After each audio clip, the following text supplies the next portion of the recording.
Hi, everybody. I want to share with you today a game from the FIDE World Championship in 2000. This game is from uh, Evgeny Bareev with the white pieces, and with the black pieces is Rafael Vaganian. And this is a miniature, so this one is going to be fast and furious. The game started out knight f3, and if you notice, I have the board flipped to the black side. So we're going to look at this game from black's perspective, or rather, I want you to notice some things about the black position and like focus on it. So knight f3, knight f6, c4, e6. So we have some, these players right now are basically trying to manipulate each other into some type of opening, and that's what's good about the English. And you see, Vaganian probably wants to play a Nimzo Indian or something like that, or even the Queen's Indian, perhaps a Bogo Indian. And Bareev wants to play in a certain way also. So knight c3 happens, and now you see Vaganian play d5. And Vaganian is old school grandmaster. I mean, he goes back to the 70s, Karpov days, and he's has a lot of experience and is known for playing a certain variation of the Queen's Gambit known as the Tartakower variation, where black fianchettos his bishop on b7. You'll see that shortly. So after d4, now we have a regular Queen's Gambit declined, bishop e7, and we have this classical variation as opposed to bishop g5. The bishop stops at f4. So castle e3, knight bd7, all normal, right? Queen c2, already starting to line up on the c file.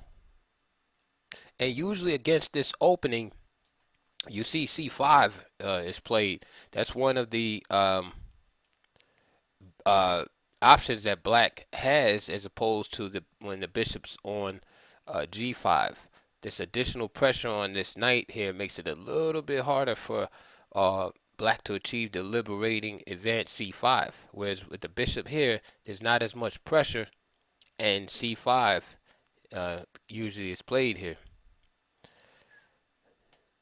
But Vaganian plays b6, and sometimes instead of going into something that you're really not prepared for, you play that which is comfortable, a comfortable setup, so to speak.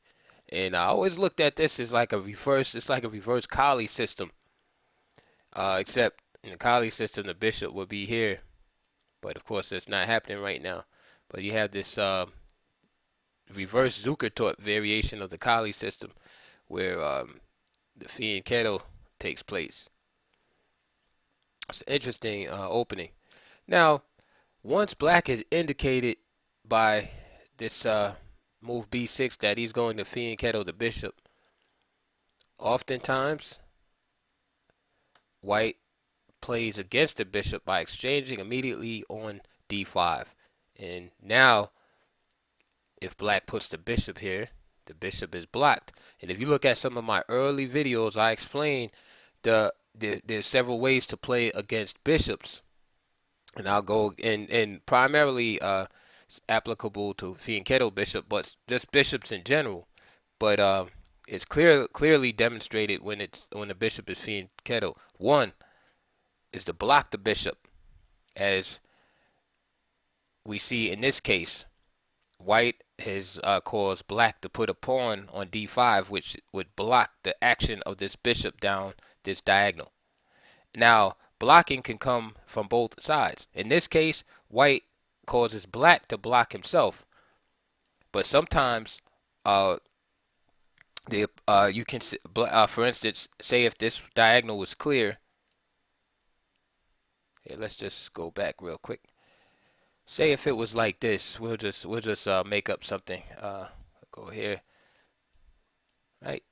Say g3, right? And we see that white wants to bring the bishop here. Here's an example blocking the bishop. Notice the pawn chain, and let's do that. Notice the pawn chain. This is a way of playing against the bishop. Now, in this case, black has blocked the bishop. In other words, he didn't force white to do it himself. Now, if white played, for instance, let's just make up some more moves, e4, and again, I'm just doing this for demonstration purposes. D takes e4, D takes e4, and let's just trade queens, and then say e5. Now, black has caused white to block his own bishop, you see? So, either way is a blockade on the bishop, whether the pawn structure looks like this, and black is actually doing the blocking, or it's like this, and white has blocked himself. Now, for the player with the bishop, it's worse to block yourself, because it's hard to unblock. You need, sometimes you need your opponent's help. Whereas in this scenario, white can use, say, for instance, a C pawn, and break down and fix this structure and slowly break down this blockade. Sometimes, rook b1, and you get these type of things. That's one way to deal with the bishop. Let's go back to our position. So we see that strategy in place.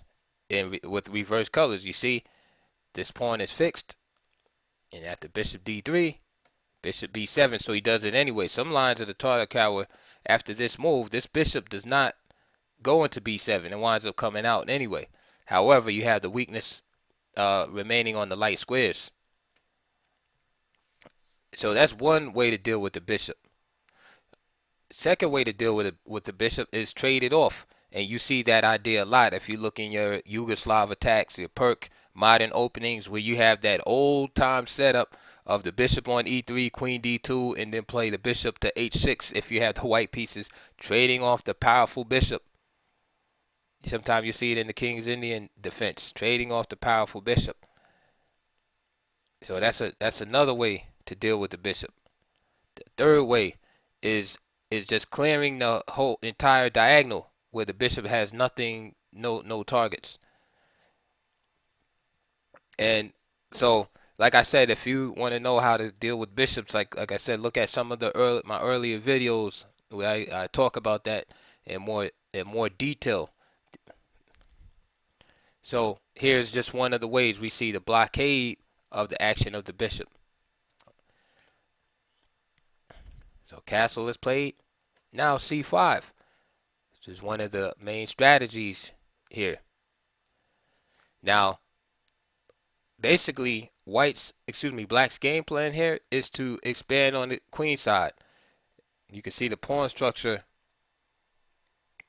is screaming out for c4 and a6, right? And b5, and just expanding on the queen side, and eventually creating the opportunity for a pass pawn here. You see, white only has two pawns here, and if this pawn can get to c4, then you have this possibility. Sorry about that. This possibility of creating the pass pawn with a 3-2 queen side pawn majority. On the other hand, white is building up on the king side for an attack. And we'll see these ideas unfold. So, Bareev plays rook a d1. And now, c4 from Vaganian. So we see his plan in place.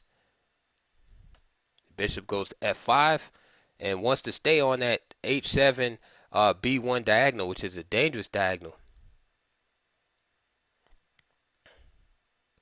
g6. This is a committal move here, because it weakens the king side somewhat. And chess is all about weakness. I mean, that's where you attack where the weaknesses are. Because you're really not justified in attacking where there's no weakness. You can try to provoke a weakness and then attack, but you can't just attack and there's no weakness because it will backfire on you. So here, G6 is played. Was G6 necessary here?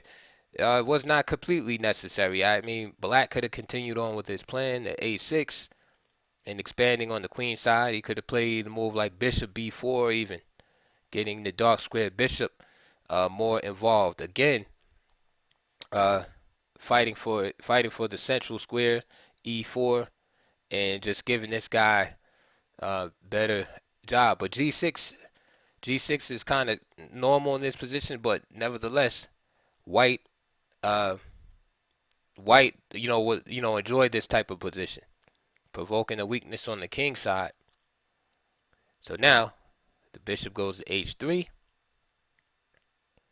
and now A6 from Vaganian. Bareev takes a tempo, from attacking on the king side to halt the advance, slow down the advance of the queen side of Black.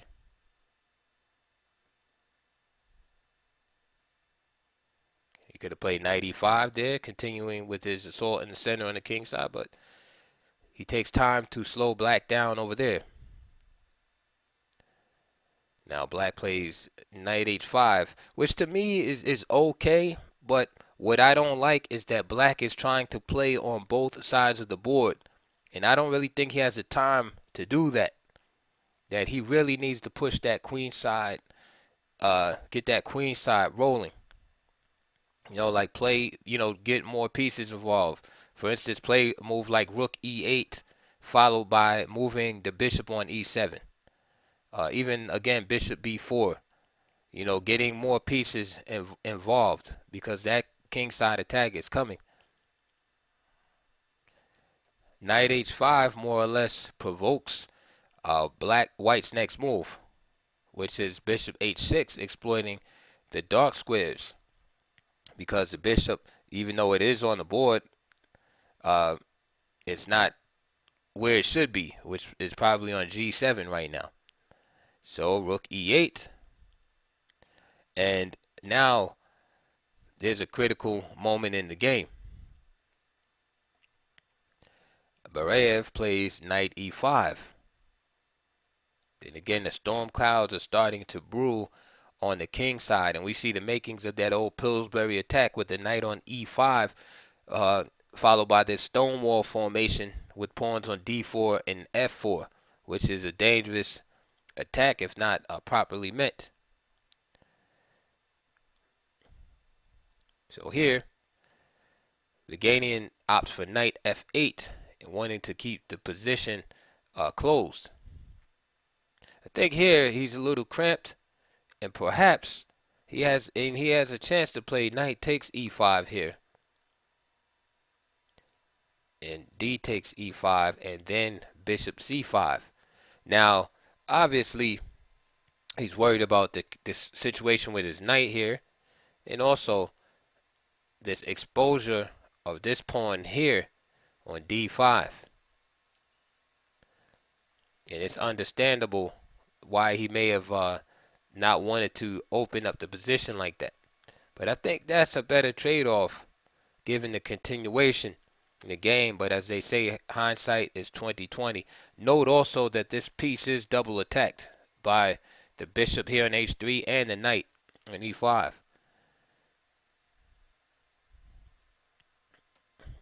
Yeah, I like this move. Knight takes E5, D takes E5, and bishop C5.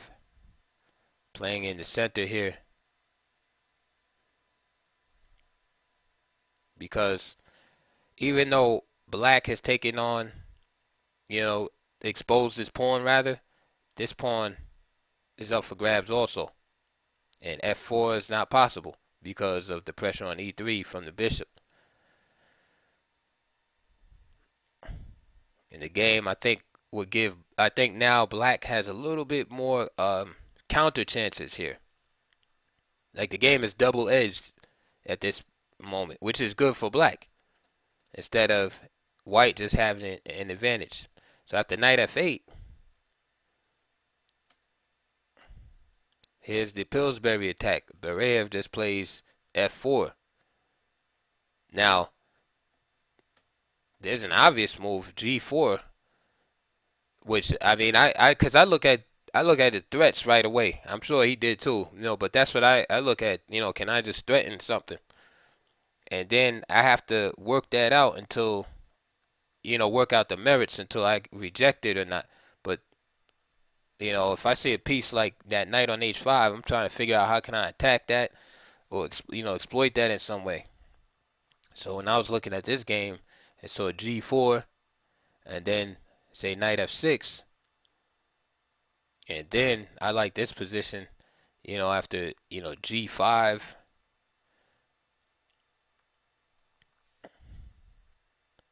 or f4. So for instance, g5, and then if he tries to go back and you play f4 here, with this idea of just totally demolishing, overrunning the black position. And here Bareev has the same idea, but he goes about it in a different way. Only thing is, after f4, since the knight is not immediately threatened, Vaganian has a chance just to preempt that by moving his knight already. But I think here you have to be thinking about counterattacking. What about f6? And again, it's starting to look a little scary for black because you got to consider sacrifices on that square g6, as well as this diagonal being open also in certain lines. So it does start getting a little spooky. So he played knight g7. The problem is that black is kind of huddling up and is real passive. It's kind of like somebody in a fight, and instead of fighting back, they just like roll themselves up in the ball and just take a beat down, and hopefully, they hope for the person to stop. That's what this game reminds me of. Is that black is trying to huddle up, just put all his pieces next to the king and just hope for the beat down to stop. So after knight g7, the obvious move here is just continue to press f5 because now black has no counterplay. The counterplay on the queen side has been halted, and so now white is just running through the king side. So here was black's plan after with knight g7 and all of that. After f5, he planned on keeping the position closed with g5. Now if you want, you could just pause the computer and find the tactic. There's a simple tactic that just destroys black's game here. Okay. And now if he tries to play f6, it's one move too late. And f takes g6 is available now. And say if f takes e5, g takes h7 check, king h8, rook f7. Notice the g7 is threatened.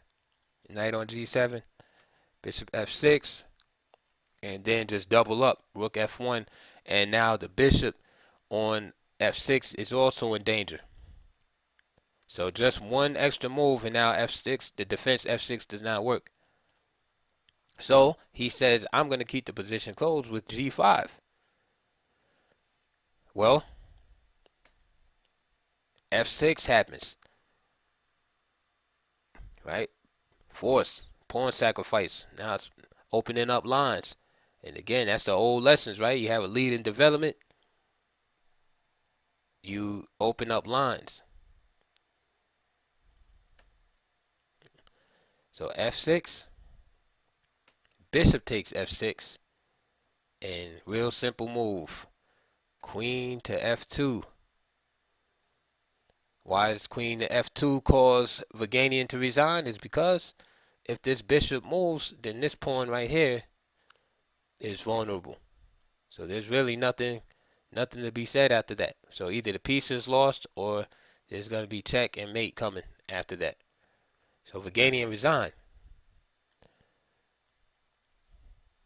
Okay, so that's it.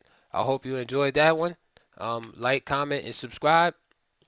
I'll catch you on the next video. Hope you learned from that.